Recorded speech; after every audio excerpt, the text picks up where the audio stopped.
stuff you got to know before you decide to become that high stakes flipper and start writing checks for hundreds of thousands of dollars and buying your Maserati. Yeah. So in the last segment, we talked about zero down and how really that's difficult. Yes.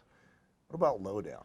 Okay, it all depends on what low down is, because we got the zero down covered and the investors and coming in with someone else's money, right? Mm-hmm. So low down is interesting because depending on the number of doors you're buying, so for residential loans, you can get 1 to 4.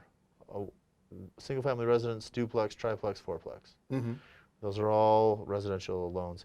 Now, depending on which one of those you're buying and how you're buying it, they all have different down payment requirements.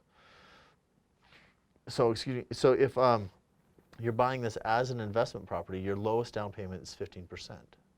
So that's a low down investment property loan. That's a low. 15% is low. Right. You're not going to get 3. No. Only if you live there. Only if you and live there comes back to like, what are you willing to do, right? Mm-hmm. Where's your drive? Where's your commitment? So 15% down is going to have mortgage insurance. Here's the interesting thing, and maybe we'll combine these two because there's not much on mortgage insurance unless you're only putting 50% down on an investment property. Mm-hmm. If you buy an investment property with 15% down, mortgage insurance doesn't come off at 80% like it does on owner-occupied houses. It stays on longer. A lot of times it's 65% down, sometimes 50% down. Check with your loan officer on the type of property you're buying when that mortgage insurance is going to come off. Now, if this is a multi-unit property, you're 25% down, unless you want to do 25% down, unless you want to do more than that. Because there's no two ways about it. Even if you're owner occupying with a cosigner, right off the get-go, they're going to see that as an investment property and you're 25% down. Now, if you're owner occupying a fourplex and you're qualifying on your own, mm-hmm. there's a few things that are different about the loan, but you can do like FHA, 3.5% down.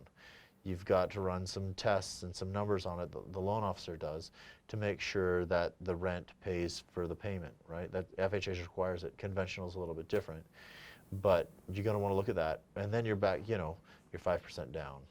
So let's say I'm buying a fourplex, and I'm putting, you said 25% down, right? Sure, just as an investment property, yeah.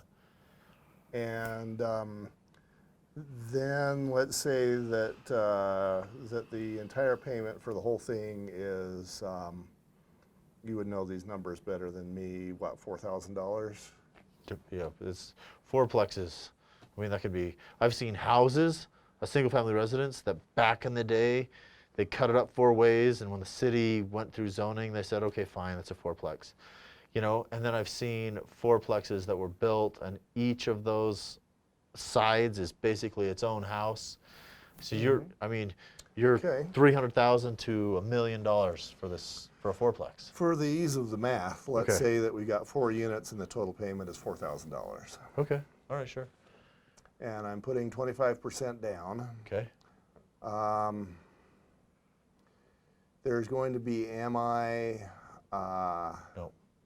There's not, oh yeah, there's not, because I'm putting 25% down.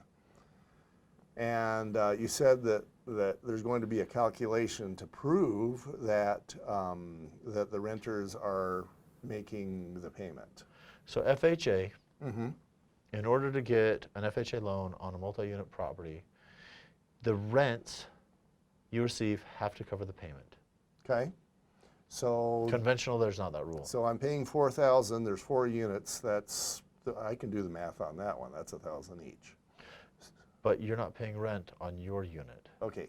So then I need to 4,000 divided by 3. I need to get 1,000 from each of the other 3 renters in order for that math to work. 1334.